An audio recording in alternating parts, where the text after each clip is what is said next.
Hey, church family, Ron Branscombe here. Get the blessing and opportunity to wrap up chapter 16 of 1 Corinthians. Paul first started with addressing this item regarding collections.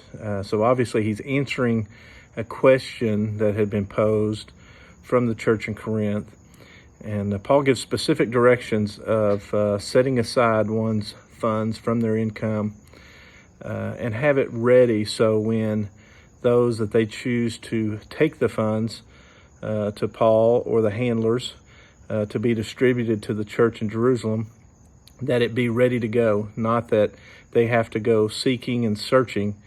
And so Paul gives them the direction of on the first day of the week, which would have been at the time of when they came together for worship. So every Sunday, first day of the week, they were bringing what they were setting aside, and so showing the obedience and the discipline of helping provide for others. And at that time, the church in Jerusalem was in financial need. There was a famine. In the book of Acts, it talks about the famine at that time, and so there were challenges, and so Paul was encouraging them to be ready.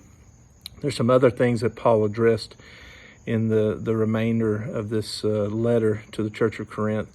But I want to skip to the very end where he specifically notes that in verse 22, if anyone does not love the Lord, let that person be cursed.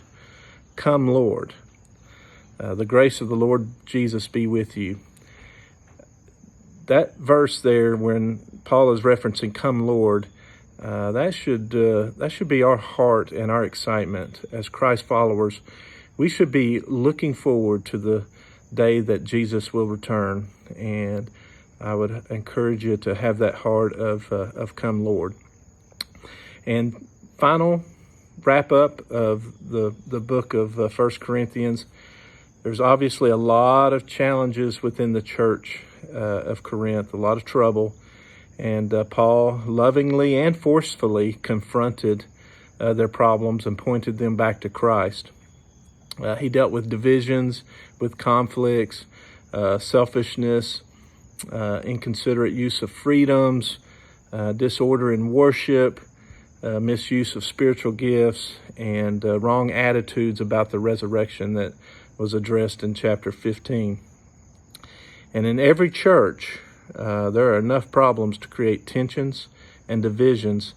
And our lesson for 1 Corinthians is that unity and love within the church are far more important than any of the other issues that can derive in regard to focusing on certain leaders or labels. Is unity and love within the church. And my prayer is that Boundless Grace will have that unity and love, and that it will continue, and that we will encourage each other and have iron sharpen iron.